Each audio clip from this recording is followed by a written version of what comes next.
ಕ್ರಿಸ್ತರಲ್ಲಿ ಆತ್ಮೀಯ ಸಹೋದರ ಸಹೋದರಿಯರೇ, ಮೃತಪಟ್ಟ ನಮ್ಮೆಲ್ಲರ ಸಹೋದರ ಸಹೋದರಿಯರಿಗಾಗಿ ನಾವು ಪ್ರಾರ್ಥಿಸಿ ಅವರನ್ನು ಸ್ಮರಿಸುವ ದಿನವನ್ನು ಕೊಂಡಾಡುತ್ತೇವೆ. ಮರಣ ಹೊಂದಿರುವ ನಮ್ಮೆಲ್ಲರ ಸಹೋದರ ಸಹೋದರಿಯರಿಗಾಗಿ ಪ್ರಾರ್ಥಿಸಲು ಧರ್ಮಸಭೆ ನಮ್ಮೆಲ್ಲರನ್ನು ಕರೆ ನೀಡುತ್ತದೆ. ಶುದ್ಧೀಕರಣದ ಸ್ಥಳದಲ್ಲಿರುವ ನಮ್ಮ ಸಹೋದರ ಸಹೋದರಿಯರನ್ನು ಸ್ಮರಿಸುವ ಈ ದಿನದಂದು ನಾವೆಲ್ಲರೂ ಮನಸ್ಸಿನಲ್ಲಿಟ್ಟುಕೊಳ್ಳಬೇಕಾದ ಸತ್ಯಾಂಶ 3. ಮೊದಲನೇದಾಗಿ, ನಮ್ಮ ಮರಣ ಕೊನೆಯಲ್ಲ, ಬದಲಾಗಿ ಅದಕ್ಕಿಂತ ಶಾಶ್ವತವಾದ ಇನ್ನೊಂದು ಜೀವನ ಸ್ವರ್ಗ ಲೋಕದಲ್ಲಿ ಇದೆ ಎಂಬುದನ್ನ ನಾವು ಗಮನದಲ್ಲಿ ಇಟ್ಟುಕೊಳ್ಳಬೇಕು.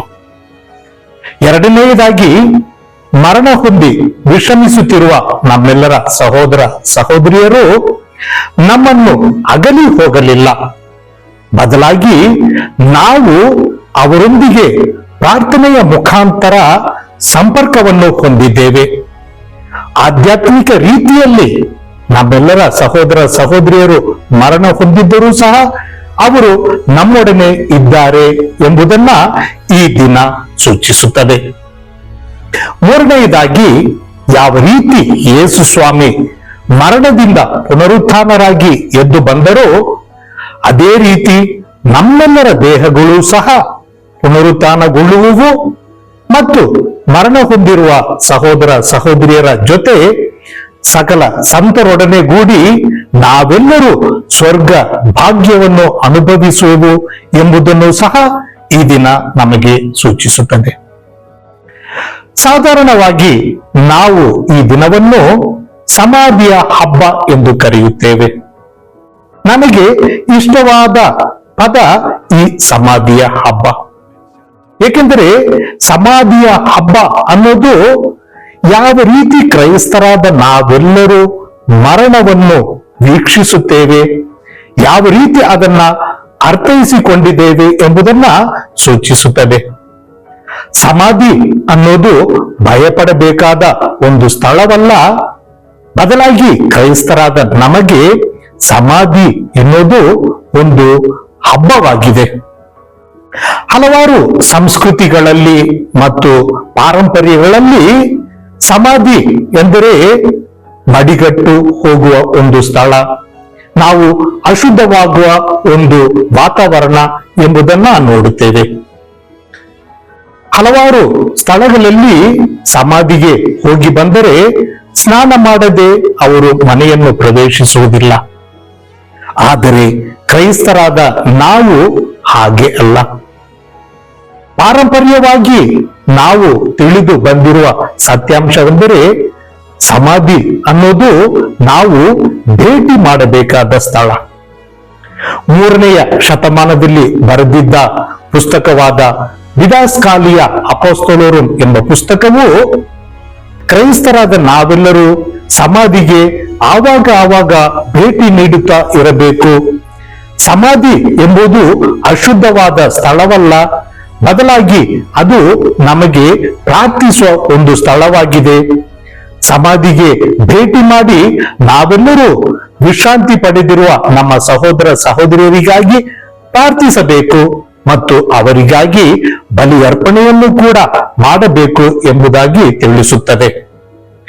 ಈ ಕಾರಣಕ್ಕಾಗಿಯೇ ನಾವು ರೋಮ್ ನಗರಕ್ಕೆ ಹೋದರೆ ಅಲ್ಲಿ ಹಲವಾರು ಸುರಂಗ ಸಮಾಧಿಗಳನ್ನ ನೋಡಬಹುದು.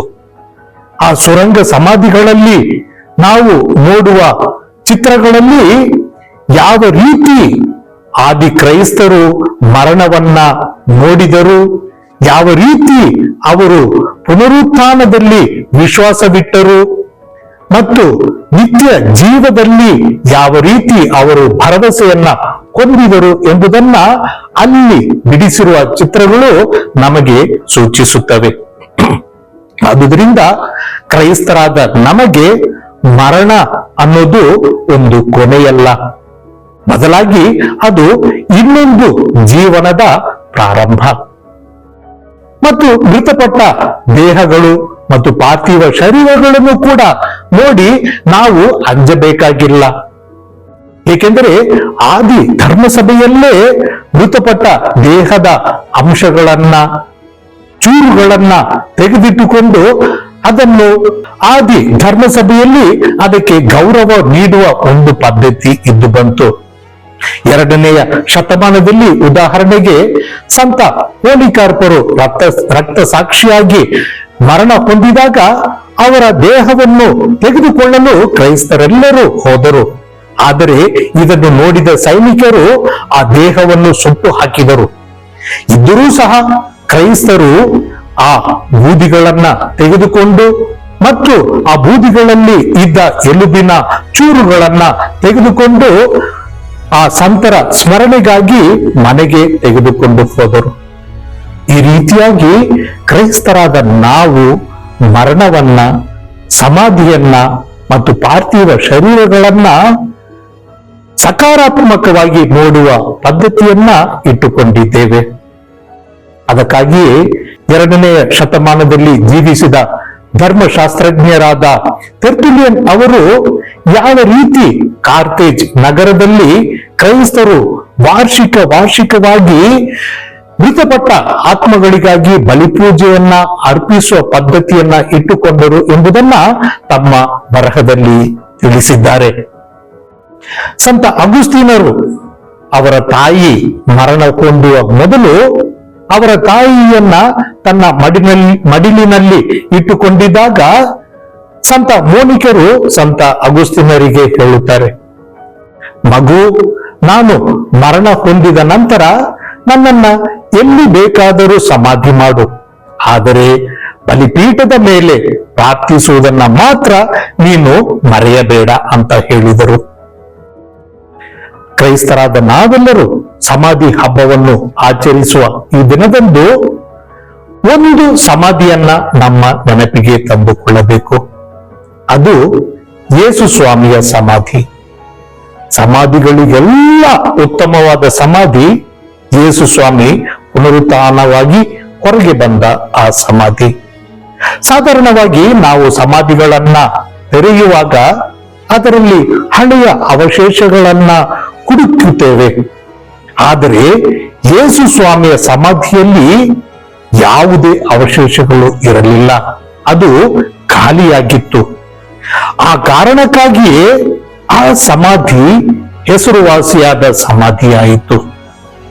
ಒಂದು ವೇಳೆ ಯೇಸು ಸ್ವಾಮಿಯ ಸಮಾಧಿ ಖಾಲಿಯಾಗಿ ಇರಲಿಲ್ಲ ಅಂತ ಹೇಳಿದ್ದರೆ ಇವತ್ತು ನಾವೆಲ್ಲರೂ ಕ್ರೈಸ್ತರಾಗಿರಲು ಸಾಧ್ಯವಿಲ್ಲ. ನಾವು ಪುನರುತ್ಥಾನದಲ್ಲಿ ನಂಬಲು ಸಾಧ್ಯವಿಲ್ಲ. ಅದಕ್ಕಾಗಿಯೇ ಸಂತ ಪೌಲರು ಕೊರಿಂಥದವರಿಗೆ ಬರೆದ 1ನೇ ಪತ್ರ 15ನೇ ಅಧ್ಯಾಯ 14ನೇ ವಾಕ್ಯದಲ್ಲಿ ಹೇಳುತ್ತಾರೆ, ಒಂದು ವೇಳೆ ಯೇಸು ಸ್ವಾಮಿ ಪುನರುತ್ಥಾನ ಹೊಂದಿಲ್ಲ ಅಂತ ಹೇಳಿದರೆ ನನ್ನ ಪ್ರಬೋಧನೆ ವ್ಯರ್ಥ, ನಿಮ್ಮ ನಂಬಿಕೆಯೂ ಕೂಡ ವ್ಯರ್ಥ ಅಂತ ಹೇಳುತ್ತಾರೆ.